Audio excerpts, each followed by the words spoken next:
Hey guys! Today I wanted to talk about my brother's funeral, and along with that, I will be mentioning everything from Scorpions to JFK. Stay tuned to find out more.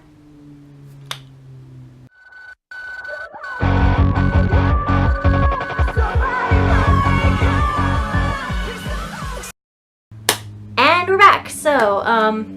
My brother, Paul Joseph Snee, died on June 15th.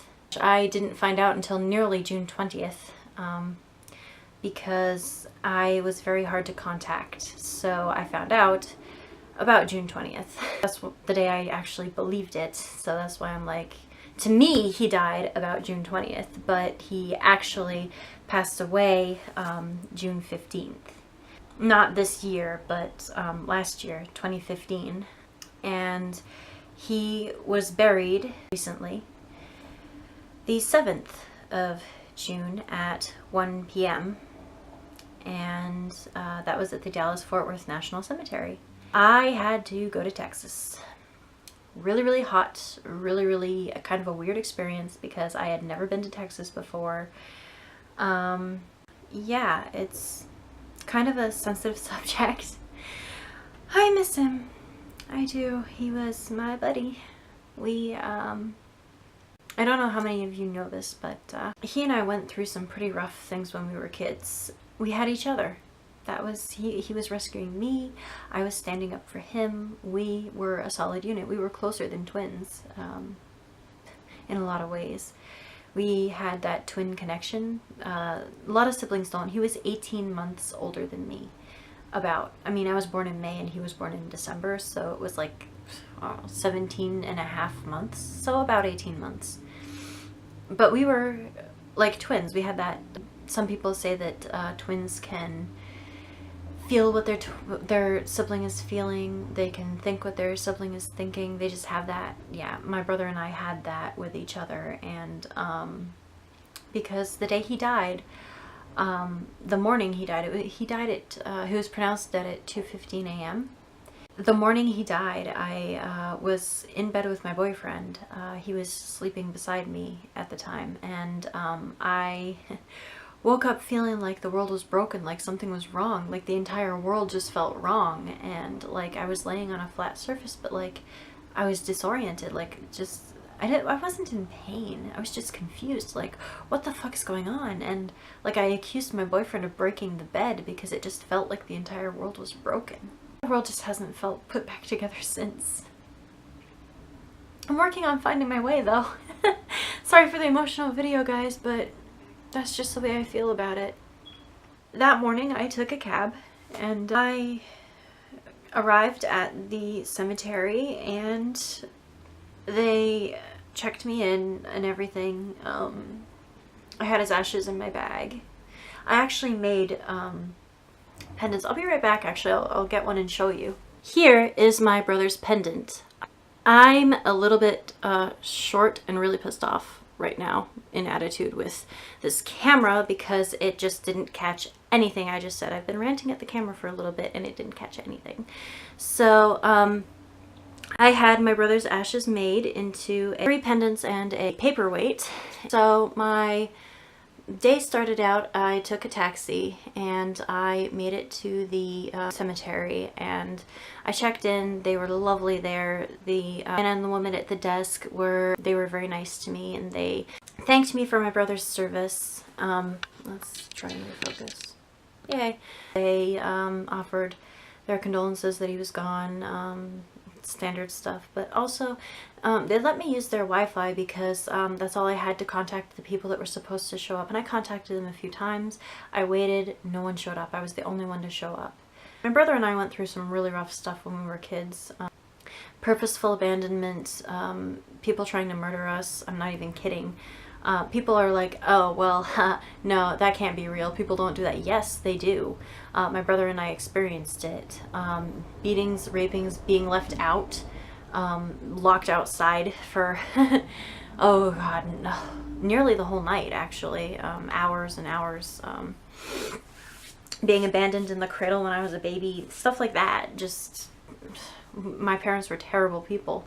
And my brother and I, all we had were each other, so we got as close as twins. He was 18 months older than I, so I mean, I don't know what I've already gone over in this video, but yeah. So we were as close as twins. So yeah, I felt it when he died. Nobody showed up. He took me in a golf cart to the place, and while I was waiting, though, there was like rocks beside the path, little gravel borders along the path, and there was scorpions crawling, or there was a scorpion rather, that kind of walked along the path, like crawling along the path, and I'm like, okay. So there's a wild scorpion just kind of hanging out a few feet from me. I kind of wish I had my camera to just, you know, impromptu photo shoot. Yay! Because I would totally do that. I would totally, and I would probably get stung, but I was told that as long as it wasn't a black scorpion, I wouldn't die. Meh. YOLO. Be aware that there are wild scorpions in Texas, and you can possibly see them really, really close to you. Because why not? Whatever. I got to the, I want to say, gazebo area. There was like a little stand that they put my brother's ashes on, and they put his flag up, and that's right here. Meet my brother, everybody. I got a flag case for it, and I love my brother very much. And put his flag on the stand afterward, and I took pictures, and all I could do was hold the flag when they presented it to me and cry. Yeah, there were a couple of veterans that taps played over a speaker, and that's an American song that plays during veterans' funerals, and the two veterans did a folding and unfolding flag ceremony, and then they presented me with the flag, and it was beautiful, and yeah. So then I took a cab home, and on the way home, the cabbie was so nice. His name was Henry. So if you ever go to Dallas, Henry's Cab is the place to go for all your cab needs. And this isn't a paid thing, but he's so nice.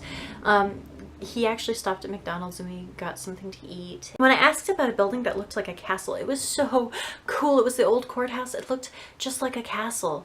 Like, oh my god, it was so amazing. If I ever get married in Dallas, I'm getting married at that courthouse. I don't fucking care if I have to bribe the mayor with like a horse and carriage. They actually have horses and carriages in Dallas too. Amazing. Yeah, fairy tale weddings can happen in Dallas. Totally. But that thing looks like a castle. So yeah, I have pictures.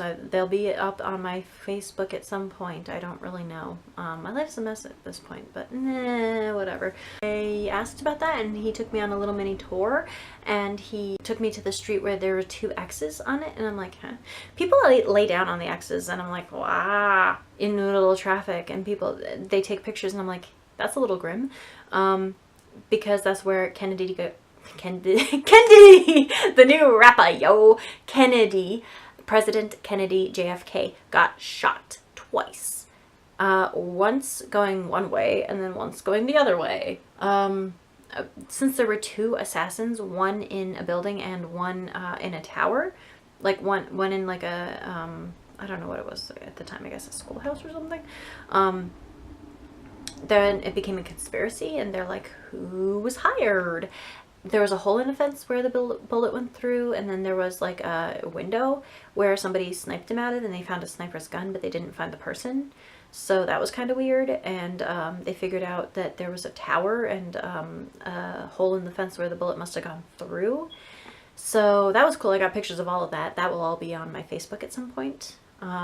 Keep checking back. Eventually I'll post pictures of my entire trip to Texas. That should be in there.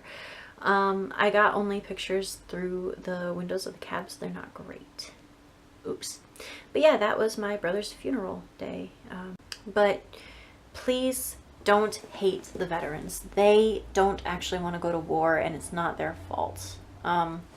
They do what their country demands of them, and my brother didn't join the army because he wanted to shoot guns. He didn't join the army because he wanted to, hoorah, kick some ass. He joined because he wanted to protect those that he cared about. He wanted to keep protecting me. He wanted to stand up for those who couldn't stand up for themselves. He genuinely believed that that was one of the ways that he could do it best.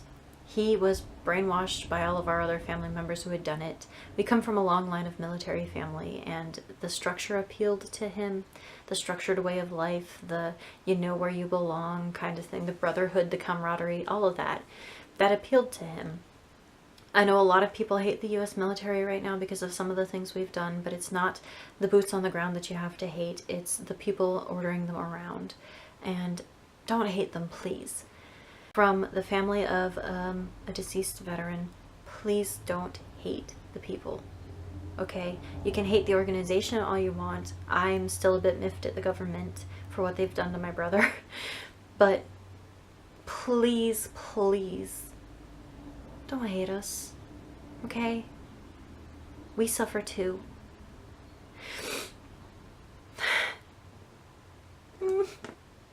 Anyway, like, comment, share, subscribe, troll me, tell me your stories. I don't really care what you do, just interact with each other even. If this post affected you in any way, let me know. Yeah. Comment below.